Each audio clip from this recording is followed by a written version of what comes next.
Olá, turma de Biologia de Guarantã, que bom estar aqui com vocês de novo. Estou aqui para trazer a videoaula acerca da educação dos surdos e família. Seja família ouvinte ou família surda, nós vamos conversar um pouco sobre isso.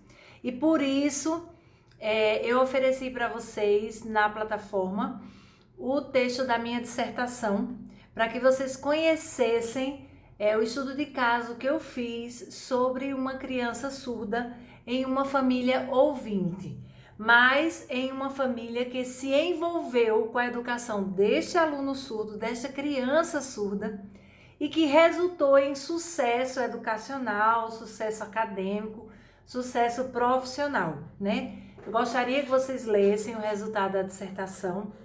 Prometo que não é uma leitura cansativa e vocês vão ficar encantados com com esse estudo de caso, né, que foi feito por mim no mestrado.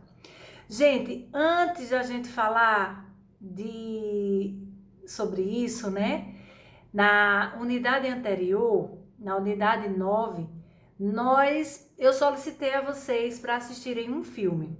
Eu vou cobrar esse filme no nosso próximo encontro, dia 15, tá?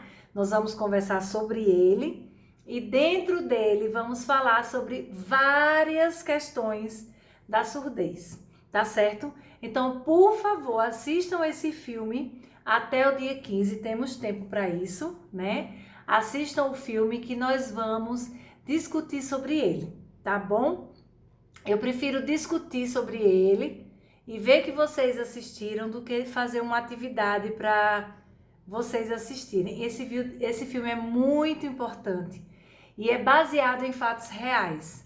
Eu não abro mão que os meus alunos de licenciatura assistam esse filme, tá bom? E a gente vai conversar sobre ele na aula que vem.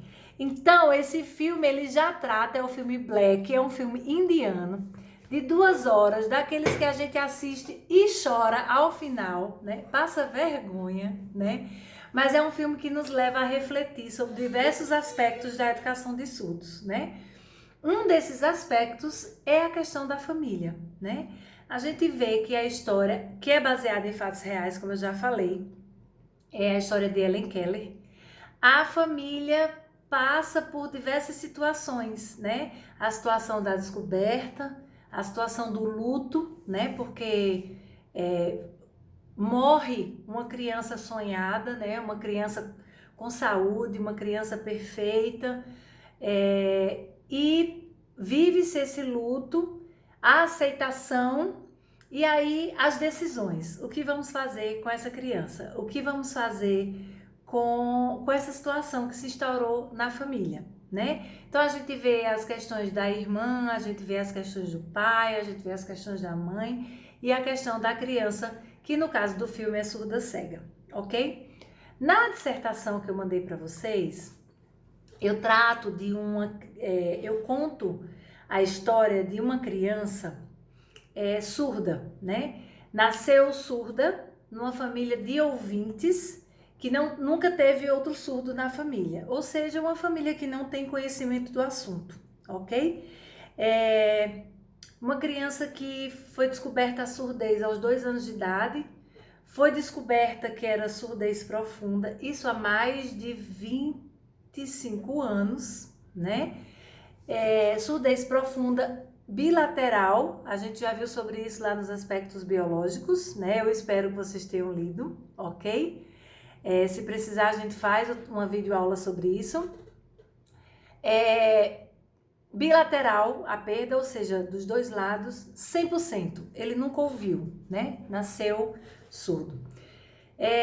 Nós vamos ver nas estatísticas no Brasil que surdos, resultado de genética, é apenas 1%, tá? E que o maior problema de surdez no Brasil é de saúde pública, ou seja, problemas de meningite e problemas de rubéola, ok? São 2 doenças sérias, 2 doenças graves que nós precisamos ter muita atenção e que o mínimo que essas doenças causam é justamente a surdez, é o mínimo, tá? Tem outras causas mais graves, mais sérias, mais limitantes do que a surdez, tá bem? Então, no caso do rapaz que eu estudei, né, que eu chamo de Caio na dissertação, ele nasceu surdo, a família não conhecia nada do assunto e a mãe foi instigada pelo médico. Como? O médico disse à mãe, como muitos médicos já disseram a muitas mães, que ele não tinha, que infelizmente ele era surdo e que ele viveria vegetando, não ia conseguir se comunicar. Gente, isso há 25 anos, né? Ainda hoje acontece, tá? Mas há 25 anos isso era mais sério ainda, porque a gente não tinha conhecimento, a gente não tinha Google, né? A gente não tinha facilidade de acesso a livros, a material para a gente ler, para os pais lerem, para os médicos lerem, para os terapeutas lerem, para os fonoaudiólogos lerem, né? Então, para os médicos, e ainda hoje há muito médico que faz isso, né? Para os médicos, uma criança surda não tinha possibilidade de vida, né? Ah, vai viver assim, ó, vegetando, você não vai conseguir comunicar, ninguém vai conseguir comunicar, não tem tratamento, não tem cura, né? E ele vai viver assim, ok? E aí o que acontece? Essa mãe se sentiu instigada por essa afirmação e disse a ela mesma: não, meu filho vai se desenvolver, eu vou descobrir como é que faz isso, né? E aí então ela deu início à sua jornada como mãe de surdo, né? Nessa família, esta mãe se interessou por conhecer a Libras, por conhecer a cultura surda, a identidade surda. A primeira atitude dessa mãe foi justamente ir conhecer uma escola aqui no Mato Grosso que tinha salas especiais, porque não era inclusiva ainda, mas tinha salas especiais, salas para surdos. E ela solicitou ao município que o filho dela pudesse frequentar essa sala, o que não era possível porque ele foi para a escola com 2 anos e não era possível porque não tinha quem cuidasse dele, não era creche, era uma escola. E ela, a mãe, se prontificou a estar com essa criança enquanto ela estivesse na escola para acompanhá-la e para também aprender com ela. Então, qual era o objetivo da mãe? Que essa criança pudesse conviver com outras crianças surdas, mesmo que mais velhas, né? Pudesse conviver com elas para aprender com elas no dia a dia. Aprender a comunicação, aprender a cultura e aprendendo, né? E a mãe acompanhava, porque a escola não tinha essa obrigação por conta da legislação, não é? É só a partir dos 7 anos que a criança que a escola tem a obrigação de receber, mas também para ela aprender, né? Ela, na mente dela, ela ia aprender com as professoras e aprender com o filho, né? Aprender a língua de sinais e aprender o jeito de viver dessas crianças. E ela se surpreendeu, porque chegou na escola e não existiam metodologias específicas, assim. As professoras andavam a testar, né? Testar metodologia, testar como ensinar, porque não tinha mesmo muito acesso ao conhecimento, né? Se a gente lembrar que o reconhecimento da língua foi em 2002, não é? Então, ainda mais para trás, foi que essa situação aconteceu, não é? Então, enfim, já faz um bom tempo e de fato não tinha esse conhecimento, essas leituras fáceis que a gente tem hoje, ok? Compensação também várias que não valem muito a pena, né? Mas aí o que acontece? Essa mãe, ela se desprendeu, a família se reuniu e decidiu que o pai iria trabalhar para que essa mãe se dedicasse ao filho. É o que acontece na maioria das vezes nas famílias de surdos, especialmente quando os pais têm essa consciência, tá? Não, essas histórias de dedicação, de ensino, de cuidado com o filho, são raras nas famílias que têm surdos, tá? Eu vou contar para vocês como que é normalmente já já. Então essa mãe se dedicou ao filho, ela se dedicou a ensinar a língua portuguesa. Então foi o inverso que aconteceu. Quando ela começou a frequentar a escola com o filho, ela foi trazendo metodologias que ela criava em casa, né? Então ela decidiu que ia etiquetar toda a casa. Então na sala ela etiquetou tudo de amarelo, por exemplo, eu não lembro qual era a cor certa, mas na sala tudo de amarelo, na cozinha tudo de laranja, no quarto tudo de vermelho, no banheiro tudo de azul. E etiquetou todas as coisas. Ela etiquetou a porta, a fechadura, a chave, com os nomes das coisas. Então ela ia na escola, aprendia os sinais, aprendia junto com o filho, vinha para casa, escrevia o nome das coisas e ensinava ao filho, né? Isso aqui se chama fechadura, não, como é o nome disso? Maçaneta, maçaneta, aí escrevia maçaneta, sinal, ok? Porta. Então assim ela foi fazendo. E a casa dela ficou inteira etiquetada, né? Quando ela terminou todo esse processo, ela tirou todas as etiquetas da casa e agora foi o filho que etiquetou, né? Então o filho foi lá e deu nome a todas as coisas que ele tinha aprendido. Eu tô contando só um exemplo de algo que a mãe fez em relação à educação do filho, né? Foram várias atitudes, mas eu quero mostrar a vocês que é uma mãe, uma família, que disse assim, não, meu filho tem uma certa limitação, né? E que há muito tempo era vista como deficiência mesmo, uma perda, uma anormalidade, né? E eu vou ajudar essa criança, né?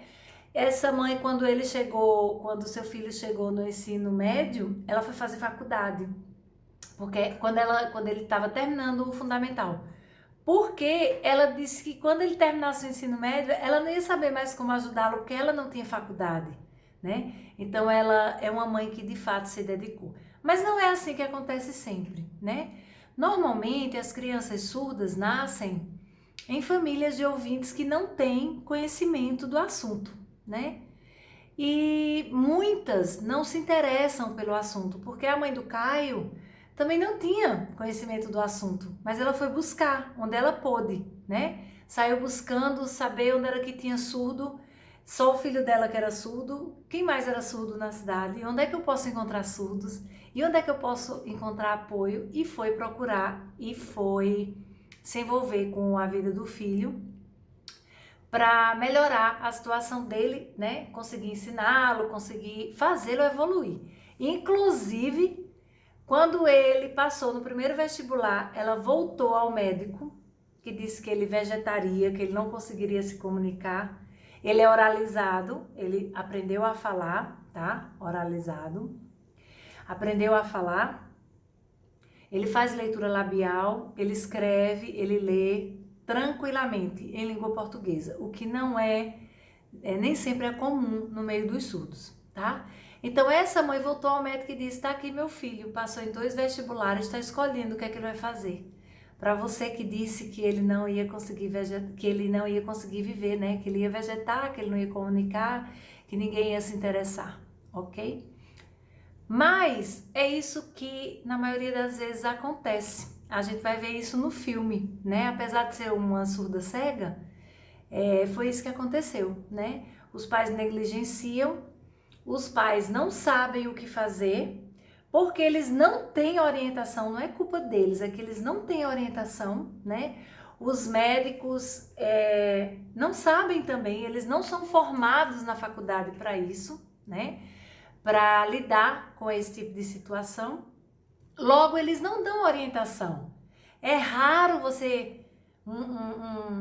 um casal de ouvintes chegar num médico e descobrir que o bebê é surdo E o médico dizer, olha, ele vai ser bilíngue, vai aprender Libras, vai aprender língua portuguesa, ele vai poder ser o que ele quiser, porque a gente conhece surdos doutores, mestres, surdos fisioterapeutas, surdos dentistas, surdos da área do direito, advogados, surdos que passaram em concursos públicos, surdos professores. Olha, seu filho tem futuro. Raro.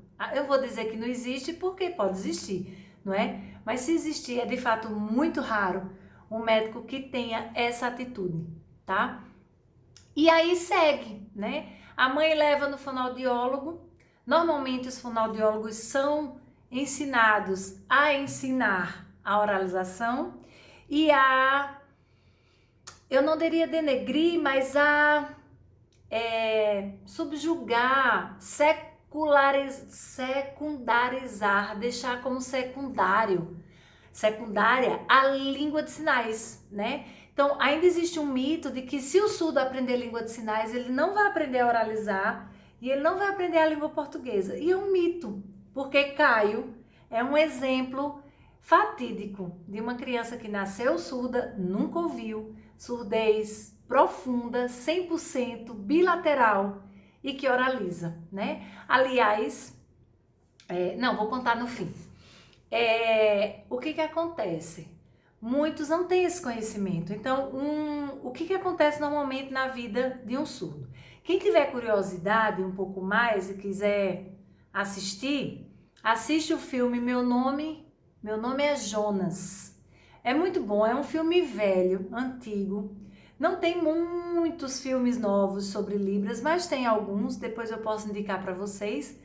Mas esse filme mostra a realidade cruel da vida de um surdo em uma família ouvinte, que nem sempre é o que aconteceu com Caio, né? Na verdade, na maioria das vezes não é como aconteceu com Caio, tá bom? Então, assim, a gente vai ver uma criança surda que nasce e que começa um conflito na família para saber de quem é a culpa, né? O pai joga a culpa na mãe, você que não cuidou da barriga, você que não se alimentou direito, e aí tudo que a mãe fez de errado durante a gravidez, ou mesmo que não fez, ela vai ouvir que a culpa foi dela.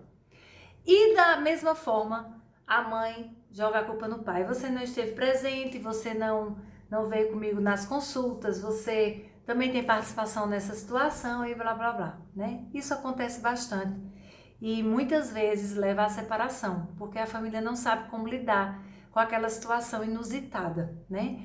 Imagina que nenhum de nós engravidou, no caso das mulheres, né? Ou viu a sua esposa, ou noiva ou namorada engravidar e pensou, será que tem a possibilidade do meu filho ser surdo? A gente não pensa isso, né? Eita, se meu filho for síndrome de Down. Não, na verdade a gente pensa assim, nas possibilidades de problemas que possam vir a acontecer, né? Mas assim, não de forma tranquila, né? Mas a gente pensa, ai, eu não posso fazer isso porque corro o risco de...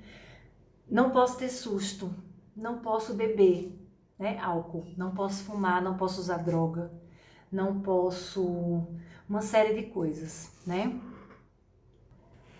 E os médicos dizem isso às pacientes o tempo inteiro, né? Não pode tomar tal medicação, não pode comer morango até os 4 meses, açaí até os 4 meses. Tem uma série de riscos para as grávidas, né? Mas a gente pensa nisso com medo, com cuidado, né? A gente não pensa dessa forma com tranquilidade. Então, sempre que acontece uma situação assim, numa família de ouvintes, vai ser um susto, né? A família vai passar por um luto, né? De pensar, nossa, e agora? Meu filho é surdo, né? Então, vai se buscar. Hoje a gente tem um pouco mais de condições, de recursos, né? Inclusive no sistema público, né? De atendimento a essas pessoas, mas ainda assim encontramos muita gente mal informada ou sem informação, né? Então, assim, é uma situação em que os pais primeiro entram em conflito, tem a parte do luto, né, de sofrer a perda do filho saudável, né, não que o surdo não seja saudável, por isso que eu coloquei as aspas, né, o filho perfeito que viria, o filho saudável que viria, vive-se o luto, então começa a procurar informações sobre essa situação. No mínimo, os pais vão perceber a perda auditiva do filho com 2 anos, no mínimo. E tem pais que vão perceber somente com 4, 5 anos de idade, né? Porque aí vê que a criança não responde, um copo cai e quebra e a criança não se assusta, a campainha, alguém aperta a campainha e a criança, né? Alguém faz barulho e ela continua calma, serena e tranquila, né? Então percebe-se que tem alguma coisa errada, né? Se os pais são mais atentos, então percebe com um pouco menos de idade. E aí tem condições de dar muito mais apoio a essa criança com menos idade, né? Com 2 anos, com 1 ano e meio. Hoje é obrigatório pela legislação que seja feito o teste do pezinho antes mesmo da criança sair, do pezinho não, da orelhinha, né? Antes mesmo da criança sair do hospital. Entretanto, o teste da orelhinha, ele não é 100% fidedigno. Como que é o teste da orelhinha? Depois vocês procurem no Google, tá? É feita uma audiometria, colocado um aparelhinho no ouvido e a criança responde ao barulho que é feito no ouvido dela. Acontece que a criança, o bebê não vai responder ao que a gente quer, né? E dizer, tô ouvindo bem. Gente, tá muito baixo, o bebê não vai responder, né? Então, assim, ele vai chorar, ele vai assustar, e por isso não é fidedigno, porque a gente não tem uma resposta direta para aquilo, né? Ele pode assustar, mas a gente não sabe se tem uma perda auditiva grave, aguda, severa, leve, moderada, né? Então, assim, se houver algum sinal, a mãe é orientada a dar continuidade, repetir o teste e acompanhar essa criança, ok? E aí, gente, essa criança cresce numa família que não sabe se comunicar com ela, que vai continuar se comunicando em língua portuguesa, só que ela não ouve, né? Então, imagina você sem audição e tendo que se comunicar com as pessoas ao seu redor, sem saber como, né? Então, normalmente a família cria o que eu digo na minha dissertação de sinais afetivos, né? Que são gestos que são criados na família para se comunicar. A apontação, assim como crianças ouvintes, né? Crianças ouvintes têm uma fase, um estágio da infância que só aponta, porque não sabe falar. Então tá balbuciando, mas aponta. A criança surda também. Só que quando avança, a criança não começa a falar, né? E aí isso alerta os pais mais atentos. E aí, se os pais não conhecem os sinais, não conhecem Libras, não sabem que existe uma comunidade surda, aliás, comunidade surda diz respeito às pessoas que lidam com essa questão do surdez. Comunidade surda não é feito só de surdos, tá? A comunidade surda tem intérpretes, tem ouvintes que lutam, né? Que participam das políticas, das lutas em relação à surdez, à educação de surdos, né? Normalmente pessoas que trabalham em Secretaria de Educação, pessoas que estão envolvidas com a educação especial, a educação inclusiva, pais ouvintes, familiares ouvintes, intérpretes, pessoas de igreja que convivem com os surdos. Aliás, a história dos intérpretes de Libras começa na igreja, né? E aí isso é um assunto para outro momento. Mas essa criança, ela fica sem comunicação, né? Ela demora a aprender uma linguagem, né? Então ela vai ficar na apontação, né? Até que ela vai criando sinais para certas coisas, né? Por exemplo, mamar, mamãe pegando no seio, ó, mamãe, papai, se tiver o bigode, né? Às vezes já dá um sinal ao pai por alguma, sei lá, se o pai tem uma marca na testa, aí já faz papai, ou faz um sinal específico para o pai e para a mãe, né? Então, vai criando sinais afetivos a partir da convivência com a família, né? E aí, se a família não busca o conhecimento, a criança demora a desenvolver, porque ela não tem o atendimento especializado e adequado para o seu desenvolvimento. Eu conheço um outro surdo, diferente de Caio, que aí eu não posso dizer nomes, né? Diferente de Caio, que é um pseudônimo. Esse outro surdo, ele viveu no sítio, né? Nasceu também aqui em Mato Grosso, mas viveu no sítio, na zona rural, até os 12 anos de idade. E ele só se comunicava por gestos com a família, só com sinais afetivos. E só com aqueles que se envolvem, porque se alguém na família não tiver paciência de conversar, já foi, né? Não vai desenvolver esses sinais afetivos. Então, essa criança veio para a cidade grande, vamos dizer assim, para estudar, né? Porque aí já lá na zona rural já não tinha mais estudos para ele depois dos 12 anos. E aí ele veio estudar e usando o ônibus, ele percebeu antigamente que tinha a antiga Bispo. Eu não sei se vocês conhecem, né? Que era aquele lugar que os ônibus de Várzea Grande vinham e trocava de ônibus, né? E também ônibus de Cuiabá. Então tinham, acho que era esse o sinal da Bispo, né? Por causa do vai e vem de muitas pessoas. E a Bispo era um local de encontro dos surdos, né? Da comunidade surda. Então um dia ele passando na Bispo, ele viu pessoas conversando em sinais. E ele meio que entendia aquilo, né? Ele ficou curioso. E aí ele, quando teve a oportunidade, desceu do ônibus e começou a conversar com esses surdos, né? Aí ele descobriu que existiam pessoas que não ouviam como ele, que existiam pessoas que se comunicavam que não pela oralização. Como essa criança viveu dessa forma, ela hoje, eu acho que já tem uns 33 anos, mas hoje não oraliza, né? Sabe pouco língua portuguesa, sabe ler, mas não compreende, não interpreta com facilidade a língua portuguesa, tem muita dificuldade em ler língua portuguesa, em escrever em língua portuguesa. Fala para mim assim, você vai à escola sim ou não?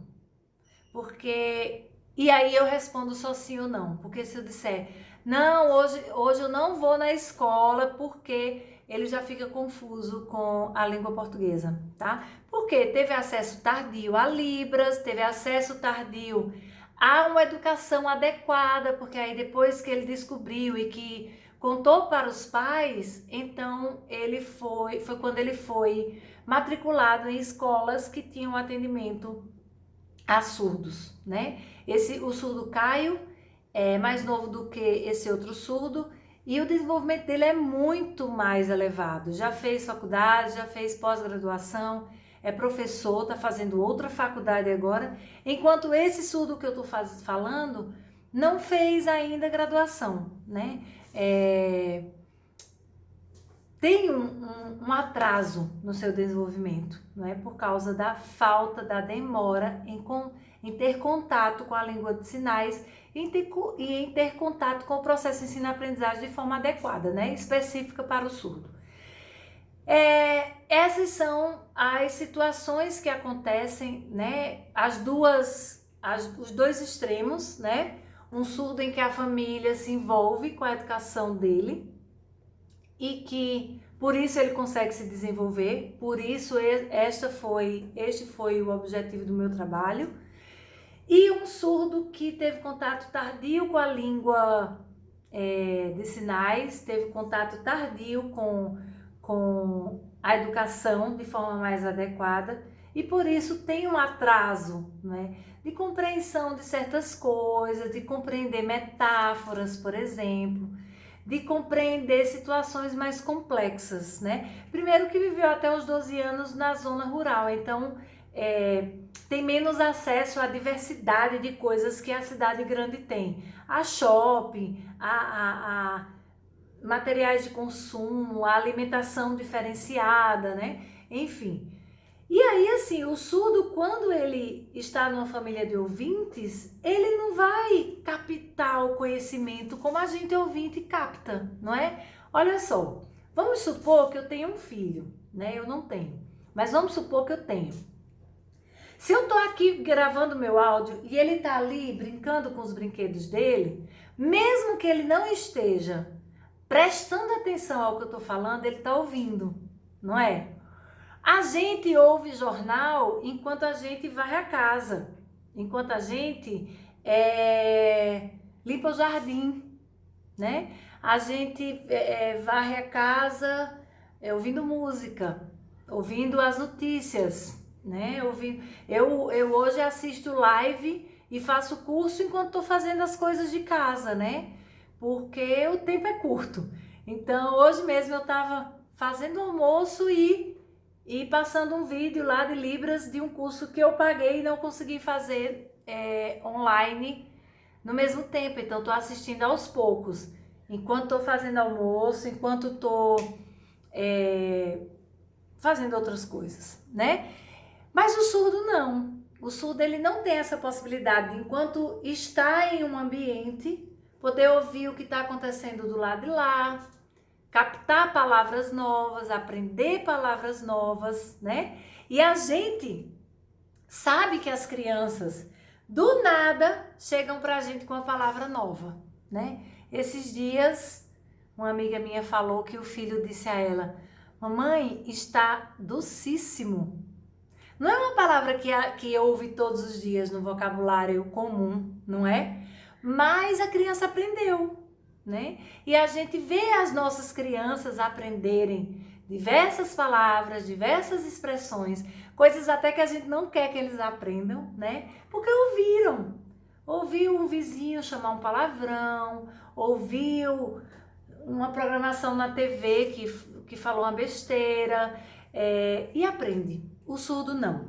Ele tem que aprender na Libras, e se ele quiser aprender no português, alguém tem que parar e ensinar. E foi o que a mãe de Caio fez. A mãe de Caio, quando ele dizia que a cabeça estava doendo, a mãe pegava um comprimido, dava para ele. Esse é o sinal de remédio, ó, na boca, sinal de remédio. Dava o remédio para ele e explicava o que é esse remédio. Esse remédio, o que vai fazer, qual o nome desse remédio, o que acontece. Foi assim que eu descobri Caio. Eu interpretava para ele na escola, no Liceu Cuiabano, e eu tive rotavírus. E eu tomava água o tempo inteiro, porque o rotavírus desidrata, né? E aí os médicos orientaram, você tem que tomar muita água. E um dia, já cansada de estar tomando água e soro caseiro, muito soro caseiro eu tomei e fiz uma cara meio assim, né? E aí uma surda que estudava com ele disse assim: o que é que tem nessa garrafa? Eu acho que é cachaça, sinal de bebida alcoólica. É cachaça. E eu disse: não, é água, sal e açúcar misturado. Não tem sinal para soro fisiológico ou soro caseiro, não tem. Eu fiz, né, isso, água, açúcar e sal, misturado. E aí Caio disse assim: soro caseiro. E eu: como é que você sabe? Eu já tive desidratação. É um tipo de palavra que os surdos não conhecem, né? A maioria. Desidratação. Ele fez a datilologia da palavra. Desidratação. Pode deixar que eu explico. Ele mesmo falou. E aí ele explicou para as duas colegas surdas o que era soro caseiro e o que era estar desidratado. Que é quando falta água no organismo, bababá, no corpo. Vocês sabem disso melhor do que eu. E ele explicou. E aí eu fiquei encucada com aquilo. Eu disse: gente, isso é um tipo de conhecimento que o surdo não tem. Ele estava no primeiro ano do ensino médio.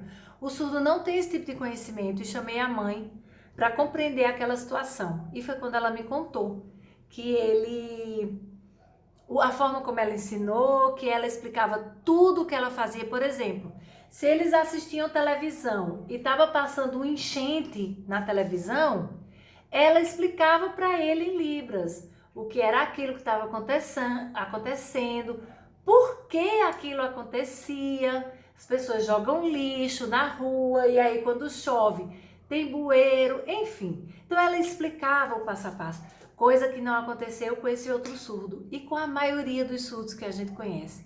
Então há um professor que fala que a mente do surdo é como um queijo suíço.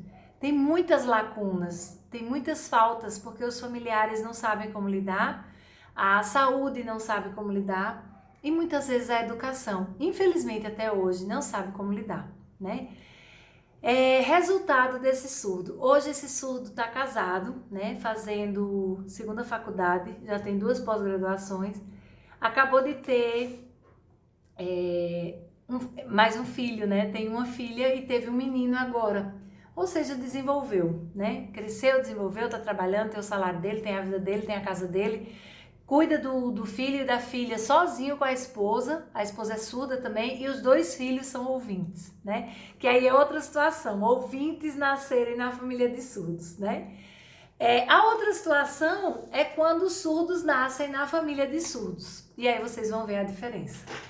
Existe uma professora surda chamada Sueli Ramalho, que a família dela tem toda uma geração de surdos, né? A família tem em torno de 30 surdos, né? Então, tio, tia, do lado do pai, do lado da mãe, avô, tio-avô, primos, né? Enfim, mais de 30 surdos, né? Na família. Eu vou mandar para vocês uma entrevista dela. E aí a Sueli, ela é bem oralizada, o irmão dela, que chama Rimar, não vou lembrar o sobrenome dele, Rimar Ramalho, né? Sueli Ramalho e Rimar Ramalho. O Rimar, ele é palhaço, né? Formado em Klaus e é palhaço. E a história deles é linda, linda, linda, linda. Eu acho que vale a pena vocês verem a entrevista, né? Nessa família, a Sueli começou a namorar um surdo, um ouvinte, na verdade. Só tinha surdos na família, surdo. Até que Sueli começou a namorar um ouvinte. E houve uma confusão na família. Tem histórias muito engraçadas que a Sueli conta nessa entrevista. Eu vou procurar e vou colocar na plataforma. Conta histórias assim muito engraçadas sobre a chegada desse ouvinte na família. Porque a família não tinha noção do som. Então, não sabia que abrir a maçaneta faz barulho, não sabia que lavar prato faz barulho. E para o surdo, como ele não está ouvindo o barulho, ele não se dá conta e faz mais barulho do que deveria, né? Ao contrário do que muitos pensam assim, a vida do surdo deve ser tão silenciosa. Não, não é. Porque como eles não têm noção do barulho, eles fazem o barulho, né? E aí, com a chegada desse ouvinte, acontecem histórias assim, engraçadíssimas sobre esses surdos, essa família inteira, descobrir coisas de ouvinte, né?